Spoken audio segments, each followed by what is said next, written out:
Hello, thanks for joining me. I'm Haute, and this is another episode of Too Haute to Handle. On today's show, I'm going to show you how easy it is to make a Southern classic, cornbread, homemade cornbread. That's right, you may be afraid of it, but there's no reason to be. It's delicious, and it is so simple. So very, very simple to make that, seriously, anybody could do it. You need to give it a try. And today, I'm going to show you how.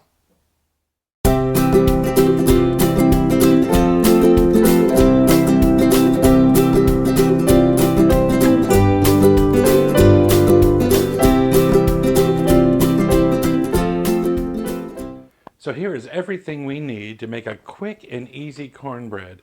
And the beautiful thing about cornbread is it's all quick and easy. There's not like a complicated method of cornbread that I know of.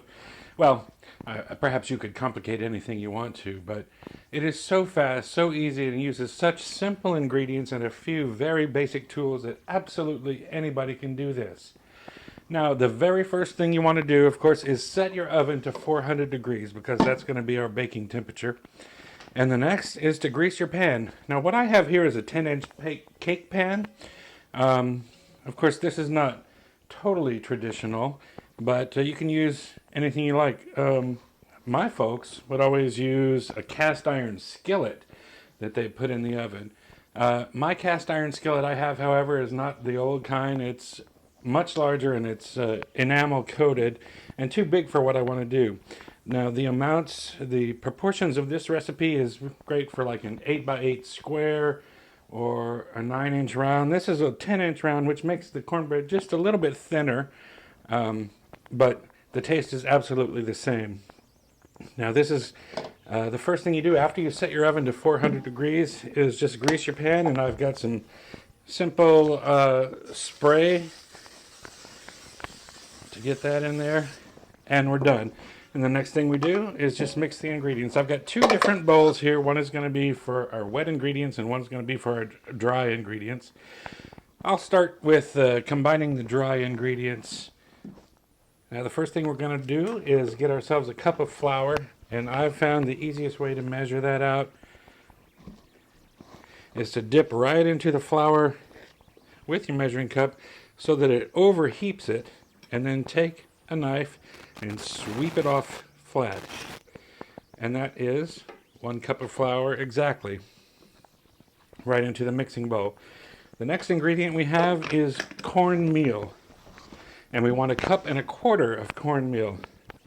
Now this container I have is not quite conducive due to its size to dipping into that, and so what I'm going to have to do is pour it out. And to that end, I've got just a little piece of wax paper on the table here because I want to overfill this actually so we can do the same sweeping method. So that's overfill just a little bit. I'm going to take our knife, sweep it right off onto the paper, right in with the flour, and then, so that's 1 cup, we need 1 1/4 cups.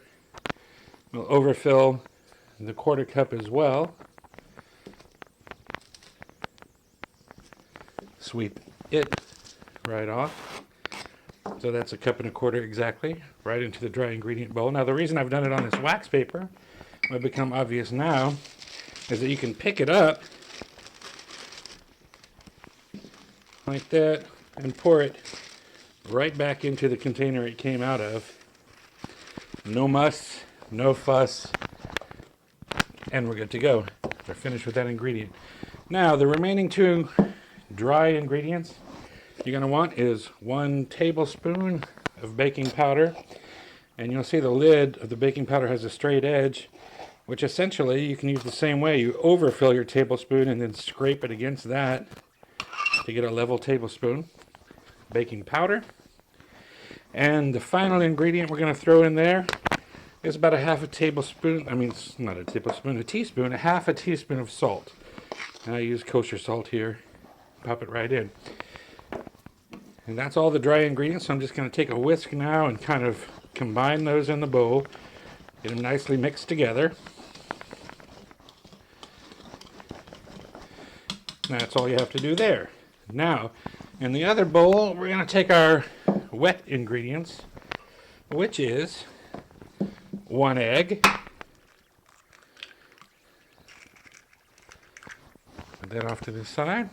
And before we do anything else, I'm just going to take that same whisk and kind of break up that egg. Mix it up there. 1 cup of milk. Right in there. Mix that. And then here I have melted 2 ounces of butter, or that's basically half a stick of butter melted. And it's cooled down, so it's not piping hot, so we don't curdle the eggs. But just pour that right in. And that is essentially it. Now all we do is combine the dry and the wet ingredients. Pour the dry ingredients right into the wet ingredients. And we give this a stir. Now we don't have to beat it up. We don't have to blend it all that much. Just kind of a gentle stir. We're not looking for necessarily a perfectly smooth consistency. All we want to do is stir it just enough to make sure that all those dry ingredients are in fact moistened. So it's going to look kind of chunky, and that's okay. Doesn't take much. I'm just going to pound the whisk a little bit to make sure nothing gets trapped inside the whisk. And there you have it. That is about it. Now, the final step before going into the oven, you got your greased pan there. Take a spatula and empty this right in there. Oh, dread. You know, I'm so sorry, but I actually forgot one ingredient. And it's a half a cup of sugar. Should have been mixed with the dry ingredients if I had been thinking, but I got ahead of myself. But that reminds me, there's kind of somewhat of a little bitty controversy. Some people think that cornbread should be a little bit sweet. Other people say absolutely not. Never put sugar. It should be savory. And it just depends. I mean, there are as many recipes for cornbread as there are old women in the South. So I don't get too hung up on a tradition like that. But this is going to be a little bit sweet cornbread. So just stir that up enough to get it kind of incorporated. Doesn't have to be a huge deal. And there, catastrophe averted. So we'll go back, spoon it in. Now some people don't want to put sugar in the cornbread, but they might put actually, for a savory cornbread, creamed corn. And in that case, you'd substitute half a cup of creamed corn for that sugar. But the point is, however you like it is just fine to do. Now that it's pretty stiff batter, it doesn't move on its own, so you want to kind of use your spatula to spread it out, even it out through the pan.